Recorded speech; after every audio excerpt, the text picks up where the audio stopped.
ಗುರುಜಿ, ನಾನು ಹೇಳ್ತಾ ಇದ್ದೆ ನಮ್ಮ ಇವತ್ತಿನ ಕಾರ್ಯಕ್ರಮದಲ್ಲಿ ಪಿತೃದೋಷದ ಕುರಿತಂತೆ ಮಾತನಾಡೋಣ ಅಂತ ಹೇಳಿ. ಹಾಗಾಗಿ ಮೊದಲನೇದಾಗಿ ಈ ಪಿತೃದೋಷ ಅಂದ್ರೆ ಏನು ಗುರುಜಿ? ಸಾಮಾನ್ಯವಾಗಿ ಮದುವೆ ವಿಚಾರಕ್ಕೆ ಬಂದಾಗ ಮೊದಲು ಅದನ್ನು ಅನುಸರಿಸುವಂಥದ್ದು ಹಿರಿಯರ ಆಶೀರ್ವಾದದಿಂದ ನಡಿಬೇಕಾಗಿರುವಂಥ ಕಾರ್ಯಕ್ರಮ. ಲಗ್ನ ಪತ್ರಿಕೆ ಮಾಡುವಾಗ ಮೊದಲು ನೀವೇನಂತ ಬರೆಸ್ತೀರಿ? ಗುರು ಹಿರಿಯರ ಆಶೀರ್ವಾದ ಅಂತ ಬರೆಸ್ತೀರಿ.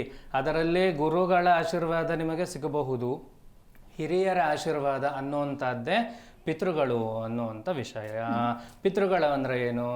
ನಿಮ್ಮ ಹಿಂದಿನವರು ಅನ್ನೋದಷ್ಟೇ ಅರ್ಥ. ಪಿತೃಗಳು ಅಂದರೆ ಬರೀ ತಂದೆ ಅನ್ನುವಂಥ ಪದವನ್ನು ಹಾಗೆ ತರ್ಜಮೆ ಮಾಡುವಂಥದ್ದಲ್ಲ. ಪಿತೃಗಳು ಅಂದರೆ ಹಿರಿಯರು. ಅದರಲ್ಲೂ ಯಾರು ದೈವಾಧೀನರಾಗಿರ್ತಾರೆ ಅವರನ್ನು ಪಿತೃದೇವತೆಗಳು ಅಂತ ಕರೆಯುವಂಥದ್ದು. ತಂದೆ ತಾಯಿಗಳನ್ನು ಪಿತೃ ಅಂತ ಕರೆದ್ರೆ, ಯಾರು ಮರಣವನ್ನು ಹೊಂದಿರ್ತಾರೆ ಅವರನ್ನು ಪಿತೃದೇವತೆಗಳು ಅಂತ ಕರೆಯುವಂಥದ್ದು. ಆಯಿತು, ಅದಕ್ಕೂ ಮದುವೆಗೂ ಏನು ಸಂಬಂಧ ಅಂತ ಕೇಳ್ಬೋದಲ್ವಮ್ಮ? ಪಿತೃದೇವತೆಗಳ ಆಶೀರ್ವಾದ ಇಲ್ಲದೇ ಇದ್ದರೆ ಮನೆಯಲ್ಲಿ ಯಾವುದೇ ಶುಭ ಕಾರ್ಯಗಳು ನಡೆಯುವುದಿಲ್ಲ. ಇದೆಲ್ಲ ಹಿಂದಿನಿಂದ ನಡ್ಕೊಂಡು ಬಂದಿರುವಂಥ ಸಂಸ್ಕೃತಿ. ನೋಡಿ, ಒಂದು ವಿಚಾರ ಹೇಳ್ತೀನಿ. ನಿಮ್ಮ ಮನೆಯಲ್ಲಿ ಯಾವುದೇ ಕಾರಣಕ್ಕೂ ನೀವು ಹಬ್ಬಗಳನ್ನು ನಿಲ್ಲಿಸ್ಬೋದು, ಆಚರಣೆಗಳನ್ನು ನಿಲ್ಲಿಸ್ಬೋದು, ಅಥವಾ ಏನೋ ಒಂದು ಹಾಗೆ ಅದು ಪೋಸ್ಟ್ಪೋನ್ ಆಗ್ಬೋದು. ಶ್ರಾದ್ದ ಕರ್ಮಗಳನ್ನು ನಿಲ್ಲಿಸ್ತಾರ ನಿಮ್ಮ ಮನೆಯಲ್ಲಿ? ಇಲ್ಲ. ಪಿತೃಪಕ್ಷವನ್ನು ಆಚರಣೆ ಮಾಡಿರ್ತೀರ, ಹೌದು. ಅದನ್ನು ನಿಲ್ಲಿಸೋದಕ್ಕಾಗತ್ತಾ? ಇಲ್ಲ. ಸಂಪ್ರದಾಯ ಅನ್ನುವಂಥದ್ದು ಬಂದೇ ಬಂದಿದೆಯಲ್ಲ. ಅದೇ ರೀತಿಯಾಗಿ ಪಿತೃದೋಷ ಏನು ಹೇಳುತ್ತೆ ಅಂದರೆ, ಯಾರು ಹಿರಿಯರಿಗೆ ಸಲ್ಲಿಸಬೇಕಾದ ಗೌರವಗಳನ್ನು ಸಲ್ಲಿಸಿರೋದಿಲ್ಲ ಅವರಿಗೆ ಪಿತೃದೋಷಗಳು ಕಾಡುತ್ತದೆ ಅನ್ನುವಂಥದ್ದು ತೋರಿಸುತ್ತೆ. ಆಯಿತು, ಅದಕ್ಕೂ ಮದುವೆಗೂ ಏನು ಸಂಬಂಧ? ಆಗಲೇ ಹೇಳ್ದಂಗೆ ಗುರುಗಳ ಆಶೀರ್ವಾದ ಅಂದ್ರೇನು? ನಿಮ್ಮ ಮನೆ ದೇವರ ಆರಾಧನೆ, ಮನೆ ದೇವರ ಕೆಲಸ, ಕೈಂಕರ್ಯ, ಮನೆ ದೇವರಿಗೆ ಸಲ್ಲಿಸಬೇಕಾದ್ದನ್ನೆಲ್ಲ ಸಲ್ಲಿಸಿರ್ತೀರಿ. ಅದು ಒಂದು ವಿಭಾಗ ಆಯಿತು. ಎರಡನೇ ವಿಭಾಗ ಏನು ಗೊತ್ತಾ?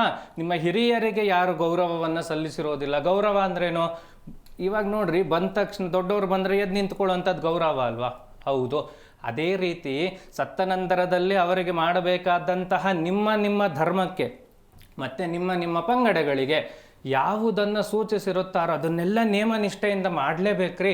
ಅದು ಮಾಡಿಲ್ಲ ಅಂದಾಗ ಏನಾಗತ್ತೆ?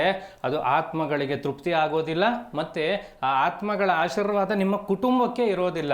ಮದುವೆಗಿದು ಸಂಬಂಧ ಹೆಂಗೆ ಪಡತ್ತೆ ಅಂದರೆ, ಒಳ್ಳೆ ಮನೆತನವನ್ನು ಸೂಚಿಸುವುದೇ ಪಿತೃದೇವತೆಗಳು.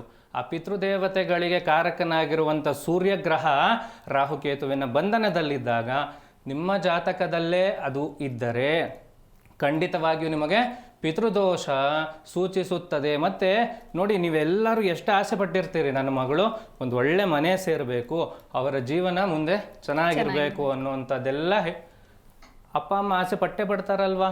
ಹೌದಲ್ವಾ? ಆದರೆ ಒಳ್ಳೆ ಮನೆ ಸಿಗಬೇಕು ಅಂತಿದ್ರೆ ಆ ಮನೆಗೆ ಹಿರಿಯರ ಆಶೀರ್ವಾದ ಇರಬೇಕು. ಅದರ ಜೊತೆಗೆ ನಿಮ್ಮ ಮಕ್ಕಳ ಜಾತಕದಲ್ಲೂ ಪಿತೃದೋಷ ಇರಬಾರ್ದು. ಆಗಷ್ಟೇ ಒಳ್ಳೆ ಮನೆಗೆ ನಿಮ್ಮ ಮಕ್ಕಳನ್ನು ಕಳಿಸಬಹುದು, ಮದುವೆ ಮಾಡಿಕೊಡಬಹುದು.